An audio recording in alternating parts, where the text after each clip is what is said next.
আসসালামু আলাইকুম। আশা করি সবাই ভালো আছেন। জুম্মাবাদ,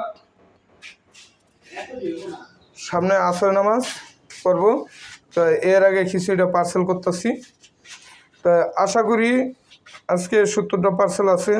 তো আশা করি আপনারা যারা খিচুড়ির অর্ডার করবেন, যে বাড়িতে আয়োজন করব না, আমরা আলম ভাইয়ের কাছে চলে যাব, তাহলে চলে আসবেন ফতেজঙ্গপুর বাজারের পশ্চিম মাথায় শাহজাহান মসজিদের সামনে পুষ্করিণীর পাশ চলে আসলেই আলম ভাইয়ের দোকানটা পাবেন। এই পুষ্করিণীর পাশ চলে আসলেই আলম ভাইয়ের দোকান পাবেন। তবে আলম ভাইয়ের পেজটা সবাই ফলো দিবেন, লাইক দিবেন, শেয়ার করে দিবেন। ভাই শেয়ার চাই, একটু শেয়ার করেন, তাইলে আপনাকে উচিলায় 10টা লোক দেখবে, এমনকি আসবে। তো ভাই রোজা আজকে 16টা চলে যাইতেছে, আমাদের মাঝের থেকে বিদায় নিতেছে। তা আশা করি আর সামনে 14 রোজা আছে, তারাবি আছে। সবাই তারাবি নামাজটা পড়বেন, 5 ওয়াক্ত নামাজ সবাই জামাতের সহিতে পড়বেন, আর 14টা রোজাও থাকবেন। আর আলম ভাইয়ের দোকানে আসবেন অর্ডার দিতে। যারা জলদি জলদি অর্ডার দিবেন তাইলে কিন্তু পাবেন, অর্ডার ছাড়া কেউ আসলে কিন্তু নাও পাইতে পারেন ভাই।